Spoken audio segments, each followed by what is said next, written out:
So again, we start with our graph. We start with the parabola on the bottom. And we ask ourselves, do I need to do something to this equation?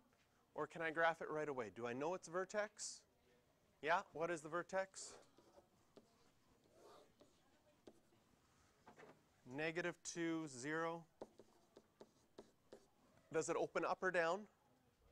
It opens down. Go over 1, down 1, over 1, down 3. Same thing on the other side. Woo. We can label these points. So you'd have -1, -1, 0, -4,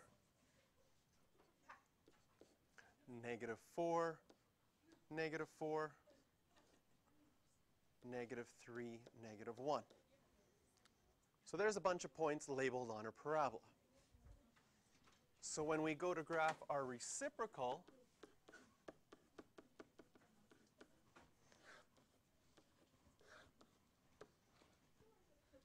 will we have any vertical asymptotes this time?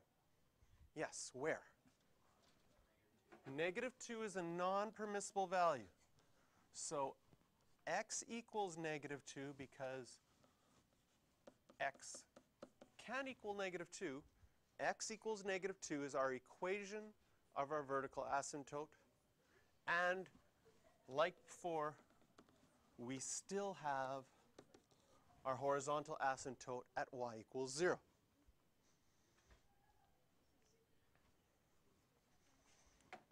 Now we can look at the other points that we have. I've labeled 4 points. So if we want, we can do the reciprocal of all 4 of those points. Coming from the left, I have -4, -4.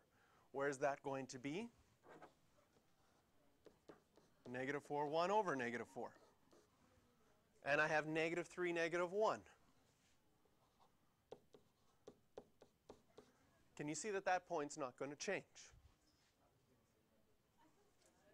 I'm also going to have -1, -1 not change. Because if you do 1 over -1, it's still going to be -1. But 0, -4 is now going to be 0, 1 over -4. Now you wouldn't have needed to do all 4 of those points, because once you had 1 point in each of those sections, you could just draw it towards the asymptotes. Arrowheads on the end of our graphs to show that it keeps on going forever. And what kind of graph did we get? Trench. A trench, yes.